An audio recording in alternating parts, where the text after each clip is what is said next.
চেহারার সৌন্দর্য নষ্ট হয় চারটি কারণে। এই চারটি কাজ যদি আপনি করেন তাহলে আপনার চেহারার সৌন্দর্য নষ্ট হয়ে যাবে। আমরা সকলেই স্মার্ট হতে চাই, চেহারার সৌন্দর্য বৃদ্ধি করতে চাই। যদি এটা করতে চাই চারটি কাজ করা যাবে না। নাম্বার ওয়ান, এক নম্বর হচ্ছে গুনাহ, চোখের গুনাহ মানুষের চেহারা নষ্ট করে ফেলে। চোখের গুনাহ যারা বেশি করে তাদের চেহারার নূর চলে যায়, চেহারার ভিতরে তেমন নূর থাকে না, চেহারার সৌন্দর্য আস্তে আস্তে কমে যায়, চেহারার বিউটি কিউটনেস এটা আস্তে আস্তে দূরে সরে যায়। এজন্য চোখের গুনাহ থেকে আমাদেরকে দূরে সরে আসতে, বিশেষ করে আমাদের বর্তমানে ইয়াং পিপলরা চোখের গুনাহ করতে থাকে। বর্তমানে অ্যান্ড্রয়েড ফোন পকেটে পকেটে জেনা চলে আসছে। একটা সময় ছিল হলে যেতে হতো, সিনেমা হলে যেতে হতো, অনেকে মান সম্মানের ভয়ে যেত না, কিন্তু এখন পকেটে পকেটে ইন্টারনেট আসার কারণে দেখা যাচ্ছে যে চোখের গুণাটা আমাদের বেশি হচ্ছে। চোখের গুণা করা যাবে না, চেহারা নষ্ট হয়ে যাবে।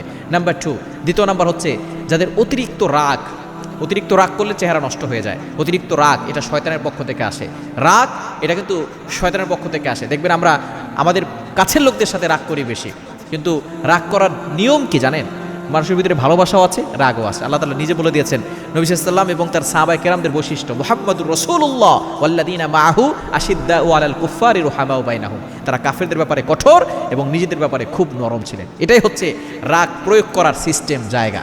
এজন্য আমরা অতিরিক্ত রাগ করবো না, তাহলে চেহারা নষ্ট হয়ে যাবে। এবং 3 নাম্বার হচ্ছে আপনি যদি হারাম খাদ্য খান তাহলে আপনার চেহারা নষ্ট হয়ে যাবে। হারাম খাদ্য খাবেন না। এবং 4 নাম্বার হচ্ছে আপনি সকল গুনাহ থেকে, অঙ্গ প্রত্যঙ্গের গুনাহ থেকে বাঁচবেন এবং বিশেষ করে আপনি 5 ওয়াক্ত নামাজ পড়বেন। নামাজ না পড়লে আপনার চেহারা নষ্ট হয়ে যাবে।